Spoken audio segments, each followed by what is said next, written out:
Remember, one of the base fundamentals of CrossFit is high intensity. And for me, that is definitely what we like to call a game changer. I would say it's something that really makes a massive difference in terms of how your body adapts.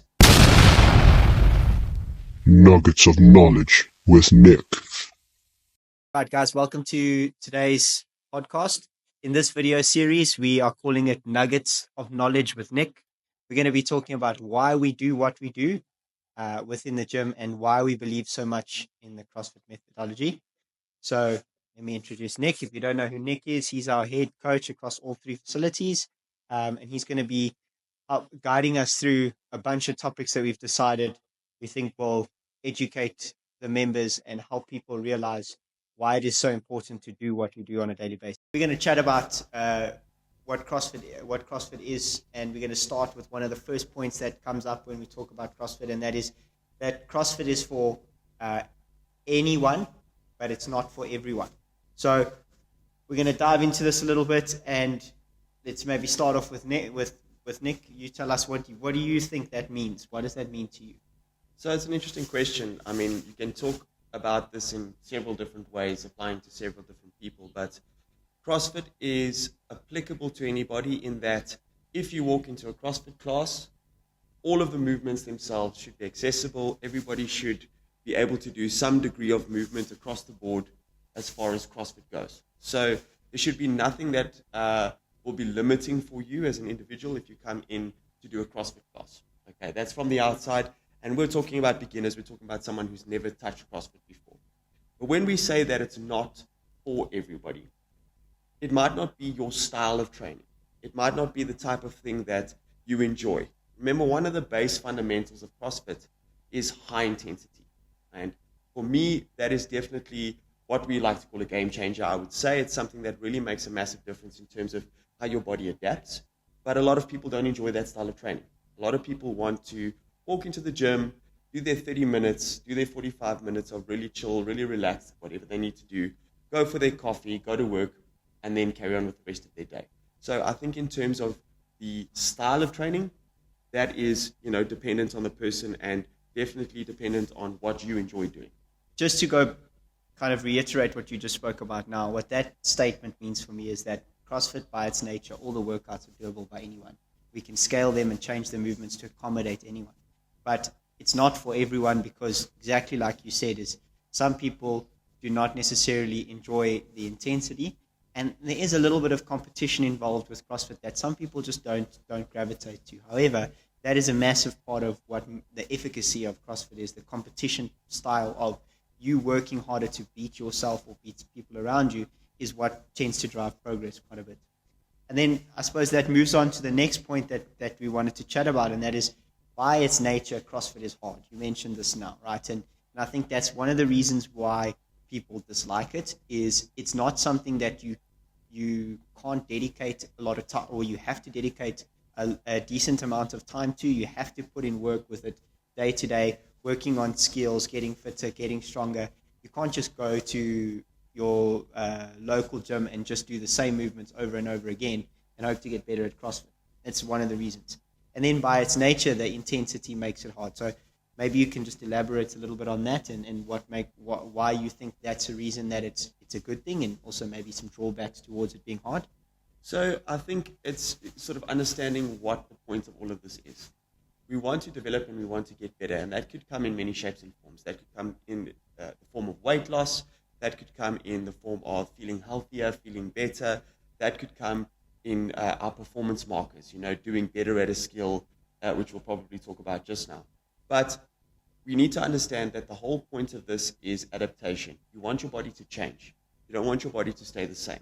And unfortunately, whether we like it or not, stress provides adaptation. Stress pushes your body to have to change. And that can be physical. That can also be neurological, which means that your brain gets involved in layman's terms. And you want to look at it from the perspective of if it's not pushing you, very seldom is it actually providing that next level of result. If it's well within that comfort zone, unfortunately, you might feel good getting a sweat, and you might feel good for the fact that you did a little bit of exercise. But 3, 4, 5 weeks' time, couple of months' time, you might not see much difference. You might not see much change, and you might not see much development in your ability. And that's unfortunately the drawback of not pushing with this kind of mentality, is the fact that your body is not going to adapt, and it's not going to get better, and it's not going to improve if you don't push it to its capacity and push it to the edge. Yeah, and I think that's quite important when it comes to it being hard. Is the intensity is hard, but not necessarily only that. The hard part of CrossFit, and again, this depending on your viewpoint can be a positive or can be a negative. Is the difficulty is trying to make progression takes dedication. You cannot just walk into the gym and last week you were able to do 12.5 kilo curls. This week you're able to do 13 kilo curls. So you feel like you've made that progression. CrossFit is not as linear as that when it comes to progression because of the nature of the movement. So I think that can be a positive and a negative for a lot of people, and what draws people back a little bit. The other thing to think about is there's no guarantees. There are certain cues, standards, movements that we use to try and move people to the next level. And CrossFit is pretty good at that as a general, is that there are a lot of alternatives if you struggle with something, or if something is not clicking, to find a different way to do something. But sometimes your body just isn't in that place. And you'll find it happens a lot when you've done a particular cycle that's aimed at a particular goal. Take the strength cycle that we've just done as an example, where you've worked so hard, you've done so much work in that interim period, or that period of 8 to 12 weeks, and maybe you don't see a personal best. Maybe you don't see something moving up. But the advantage is that you've had time to spend on that same movement pattern over and over and over again. And it is going to get to that point where that next level will come. It might just not have happened on that particular day. I think people need to keep that in mind, is that you can't force that exact change at the exact moment that you want it to happen. Sometimes it takes a little bit more time than others. And also sometimes it maybe your body needs a different cue. Your body needs a different movement pattern to achieve the same result. That's well said. So the whole podcast was, with this specific topic of the podcast, was driven by a quote that comes straight out of the Level 1 manual, and I'm reading it because I want to get it exactly right, but I think it's quite powerful, is the needs of an Olympic athlete and our grandparents differ by degree, not kind. Right? Goes on then to say that one is looking for, one being the Olympic athlete, is looking for functional dominance, and the other is looking for functional competence. I think that is quite important. There's kind of one of the main fundamental things behind CrossFit is functional competence is what majority of us are looking for, right? The body is definitely a use it or lose it system. Would you agree? So if you stop doing that and you stop being functional with movements, you definitely lose things like mobility and strength. And the fact that the needs of the average person and an Olympic athlete differ in kind, I think is very, very true.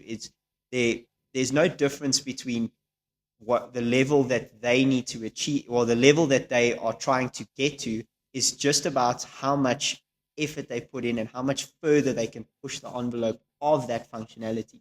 You know, the stronger their back squat, the bigger their vertical jump, for example, or the better their cardiovascular system is, they might be able to run a little bit faster or achieve better times or things like that. But that does not mean that as you get older, you don't need to improve your cardiovascular system. And it's not necessarily goal-driven, but it's longevity-driven.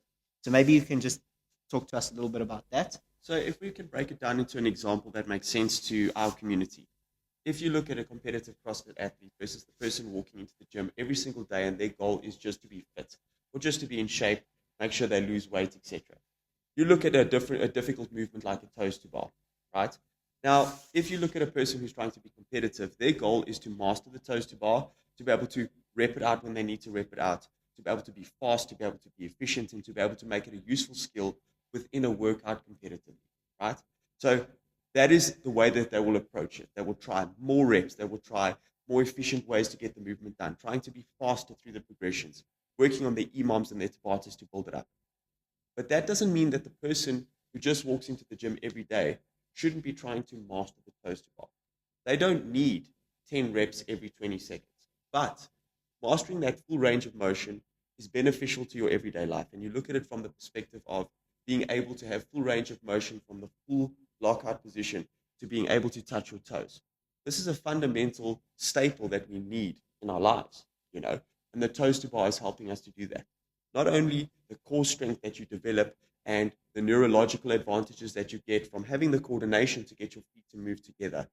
These are all the hidden gems that a movement like that will give you. So therefore, the degree is different in terms of what you're trying to achieve, but the movement itself doesn't change. We still want to achieve that movement, okay, if that makes sense to you. Yeah, I think that's the main thing, right? Is that and there are degrees to the range of motion and things like that with everyone, and scalability. But at the end of the day, the staples, like you say, being able to touch your toes, being able to reach up over your head, being able to get below parallel in a squat, they seem so basic. You get this you get this question from members all the time. I hate burpees. They're not. Then why do we do them? They're not important. Well, fundamentally, if you look at the movement, it's one of the most important movements you can do. I mean, you think about as you get older, falling down on the ground. If you're an 80-year-old man walking around in the streets and you can do 50 unbroken burpees, I'm not worried about you falling over in the shower, because I know you'll get up, you'll be fine, right? But the person that's sedentary and hasn't been moving around, it's a different story to move your body weight. So I think the range of motion and the functionality that CrossFit tries to teach, I think, is very, very important, regardless of who you are, whether you're an Olympic athlete or whether you're an average Joe. And then, I mean, just kind of to finish off the podcast and to take us home with it, we get this comment a lot, and you see it online and things like that. Is I'm too scared to try CrossFit because I feel like I'm not fit enough to do that. So, what would your advice be to someone to say, okay, well, let's bring you into the gym? What would you say to them? So this is not really more a sales point. This is more just looking at it from a logic perspective. And it's a strange thing, because people feel like they need to first get fit before they come to a fitness facility, as if they need to walk into this stage of level of fitness to be able to just do it. But it's kind of the opposite way around. You don't say, right, I want to go to the Virgin Active or a gym like that because I'm already fit and it's going to be that next level. You go there because you think, well, I need to start somewhere and I need to actually just get active. Now, it's in the name. I mean, CrossFit is going to get you fit if you do it regularly. I would say that stepping into the class is probably the most difficult thing. And because of YouTube, unfortunately, CrossFit seems intense and it seems hectic. Yeah. Because you don't often come across, at least a person who doesn't know about CrossFit, doesn't know how to find the everyday person on YouTube. You're going to find the games athletes. You're going to find these people in pristine shape and these guys and girls that are doing these crazy things. But YouTube is not what CrossFit is all about. And I think that's kind of something to remember, is that the only way to figure it out is to just walk into a gym and go and see for yourself. You see how the environment is. More importantly, you see the kind of person that is actually doing CrossFit on the day-to-day. You've got the kind of people that are just like you and me, that are training every single day, and they live normal lives, and they are not these extreme people. They do CrossFit because it's part of their lifestyle, and I think that's kind of what you want to look at. It's very sustainable, so it's something that you can definitely walk into and find your path relatively quickly. Yeah, I think, and I think any affiliate owner will attest to this, is that it's very much a system that can be provided to anyone for longevity. As you can speak to any facility, and I'm sure they've got members that are 60 years, 70 years, 80 years old coming to their facility day to day doing the same thing. It's all about your approach. And I think one of the reasons that this comes up where people are a little bit nervous to attend a CrossFit class is the thing I would maybe say to them is that we are trying our best not to be specialists. So you don't need to be able to run a 5K at a certain pace. You don't need to be able to lift this much weight. You don't need to be able to do pull-ups. But what we want to be is generally better at those things than everyone else. We are not going to be better than a gymnast at gymnastics. That's not the goal. We're not going to move more weight than an Olympic weightlifter or a powerlifter. We're certainly not going to run faster than a marathon runner or over a certain distance, or even sprint faster than a sprinter. But I can guarantee you that during the program, you'll probably be a lot more capable at each one of those than if you took one of those specialists and try to put them in one of the other situations. Yeah. I think that's quite important. I think that's it for today. we are going to bring you a few more of these. There's quite a few topics to delve into, and hopefully this starts to kind of switch on that light in your head about why we do what we do in our facilities, and not just our CrossFit facilities at ATG, but every CrossFit facility around the world, and why the gym owners and the coaches coach you a certain way and teach you a certain thing. So if you liked it, guys, please don't forget to like and subscribe to the channel. Always, that helps a little bit. And please feel free to give us suggestions. You're more than welcome to talk on anything. Nick, thanks for joining us. Sweet. And we'll do another one soon. Thanks for watching the video. Don't forget to like and subscribe so you can be notified of any new videos posted to the channel.